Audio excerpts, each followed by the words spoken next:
a resolution regarding the procedures bylaw. And I'm not sure, but maybe just a check-in regarding land master plan. There's still some questions I need to work out with Chris on that. Okay. How about if we then put it on as item C, and then you Okay. can report to the table on that, please? Thank you. Anything else? There being nothing, all those in favor? Opposed? Opposed? Opposed to the agenda? I'm opposed to the agenda, yes.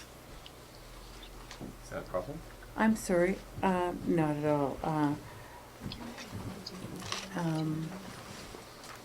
The motion carries.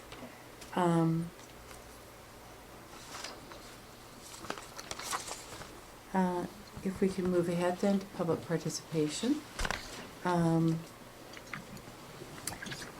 under public participation, I'm not sure whether maybe I should, prior to public participation, well,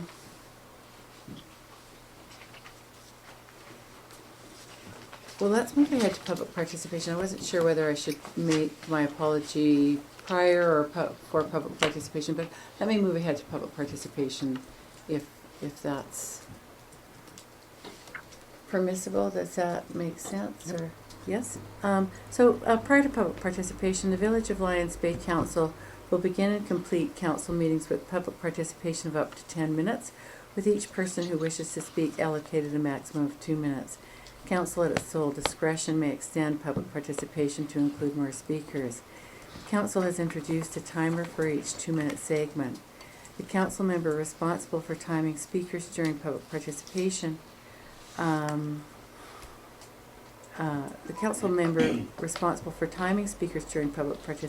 each meeting will provide approximately 30 seconds remaining notice to the speaker.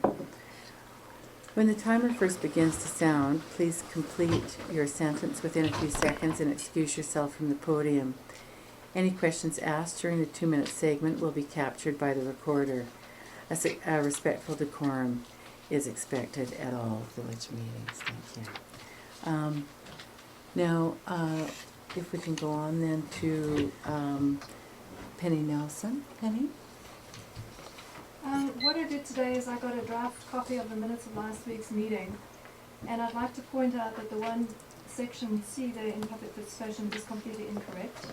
It says there that what the item dealt with is an allegation that the mayor made a defamatory statement about Ms. Nelson to John Weston MP. That is totally incorrect.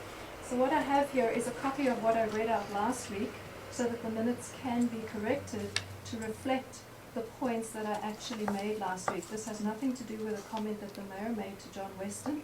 This is about comments that she made, false comments, not only to councillors and staff but also residents over a period of time and in a public meeting again on July 17th.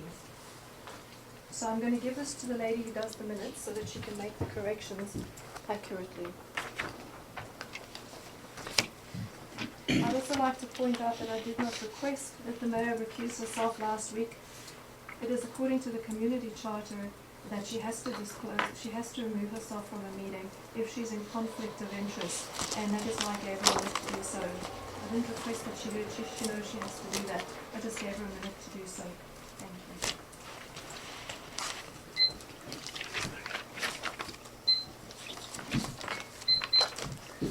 I'll go on to the next speaker, Neville Abbott.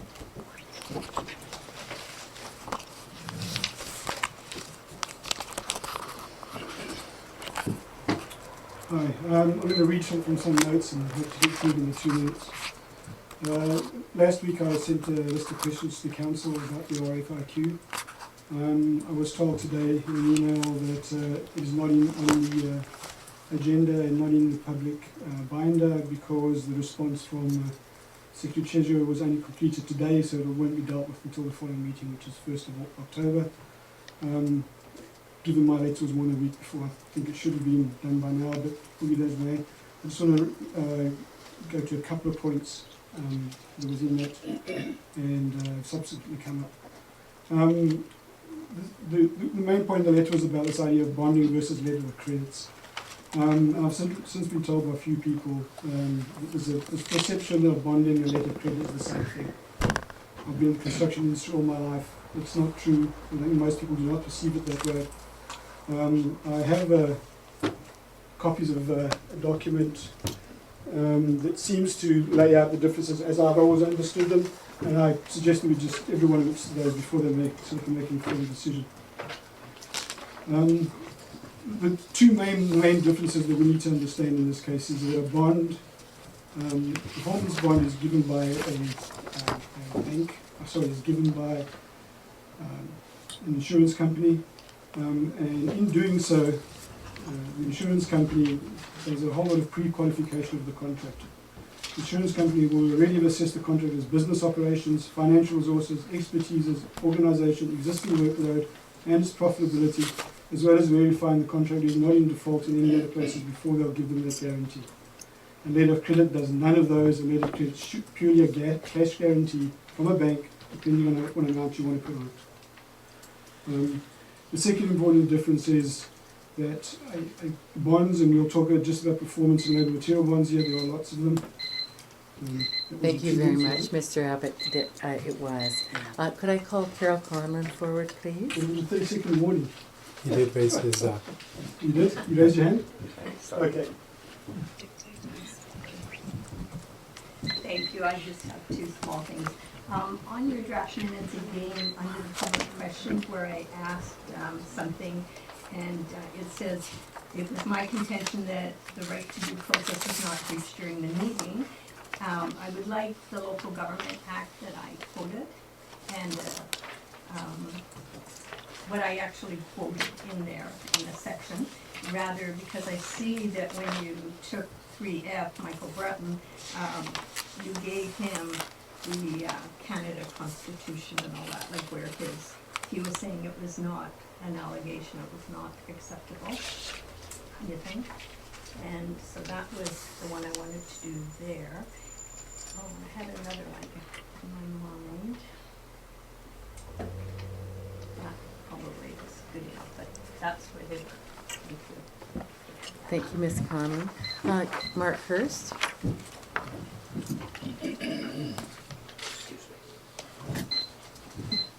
Good evening, Mayor, Council. I'd just like to start by saying that thank you very much for doing the storage today. It's obviously been a big job because they're still working now, so inevitably it was exactly what I said it did need doing, and it's now being done. Thank you. Now, with reference to our conversation at the last meeting, my sayings to you were not to demoralise you or anything else. It was just simply what is going around the village, and I want you to understand that, Mayor, that it was not a personal issue. Now, please don't get upset. When I went to the post office, and I understand that your husband will stick up for you, as I would with my wife, exactly the same, I do not expect to be verbally abused in the post office, not by the acting postmaster of a franchise. I'll let it go this time, but next time there'll be fireworks. I'm very tolerable, that I didn't like. I understand he wants to stand his ground to protect you, but I don't appreciate it. I don't do that, and I wouldn't do that to you or any other council member. I have great respect. So that's all I really want to say at this present moment in time. I would really like to see some more action on the tidying up of the area around certain parts of the village. I know it's difficult and you're all under pressure, and I appreciate that, but it would look nice presentation-wise for people visiting. It's not a lot to ask, but I do appreciate everything that you do, but I think there's a course of where I have to voice my opinion, but it was not pointed at anybody in particular. Okay, thank you. Thank you, Mr. Hurst. Mr. Zordigan?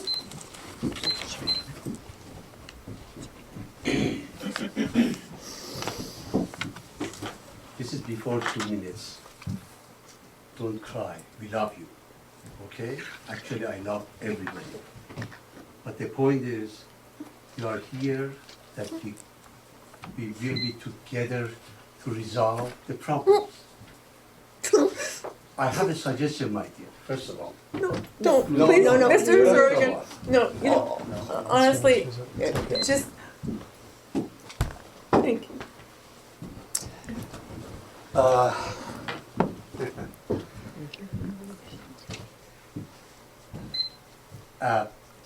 had the experience last week that a few teenagers, they become naked, they show front and the back to my daughter, which is what is at the house. I know that none of you agree with that, but we have to do something about it.